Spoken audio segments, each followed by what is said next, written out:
In Numbers 13:16, Israel reaches the edge of the promised land, but fear stops them from entering. The result? A generation is sentenced to wander.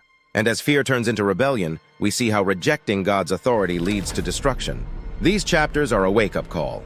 Faith leads to promise, but rebellion leads to ruin.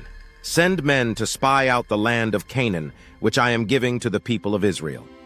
Numbers 13:1. God tells Moses to send 12 spies, one from each tribe, to explore the land of Canaan.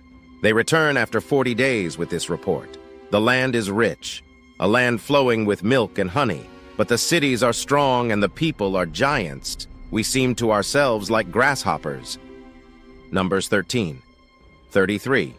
Only Joshua and Caleb believe God will give them victory. God's promises often require faith to enter. The majority saw giants, only 2 saw God's power.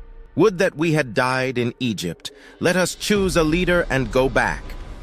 Numbers 14:2-4. The people panic and rebel. They want to go back to Egypt. Moses and Aaron fall on their faces. Joshua and Caleb plead with the people to trust God, but the crowd wants to stone them. God threatens to destroy Israel, but Moses intercedes. Please pardon the iniquity of this people. Numbers 14:19. God forgives, but with consequences.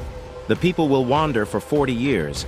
Everyone 20 and older will die in the wilderness, except Joshua and Caleb. God forgives, but unbelief still brings consequences. Fear distorts memory and faith. They forgot the Red Sea and remembered Egypt as if it were paradise. When we forget who God is, we retreat into slavery thinking. When you come into the land, you are to inhabit. Numbers 15:2. Even after the judgment, God gives instructions for offerings when they enter the land, a quiet promise that the next generation will enter.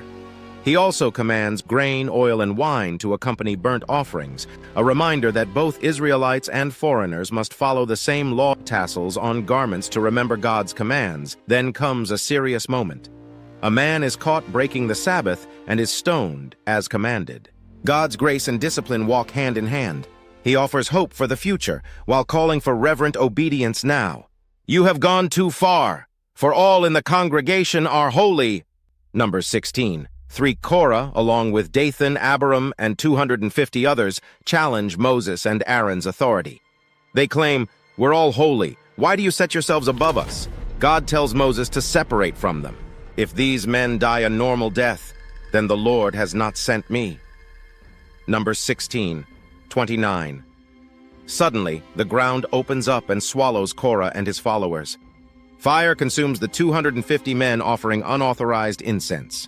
The next day, the people still complain, and a plague breaks out, killing 14,700 more until Aaron offers incense to stop it. Rebellion against God's chosen leaders was rebellion against God himself. This chapter shows the seriousness of pride, jealousy, and spiritual arrogance. Numbers 13:16 is both tragic and powerful. Chapter 13 shows the cost of fear. Chapter 14 reveals that unbelief delays blessing. Chapter 15 gives hope to the next generation.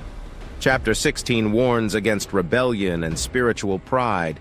God is gracious, but he is not casual. His promises are sure, but only faith will lead us into them. And today, through Jesus, our perfect intercessor, we are called to move forward with boldness, not fear.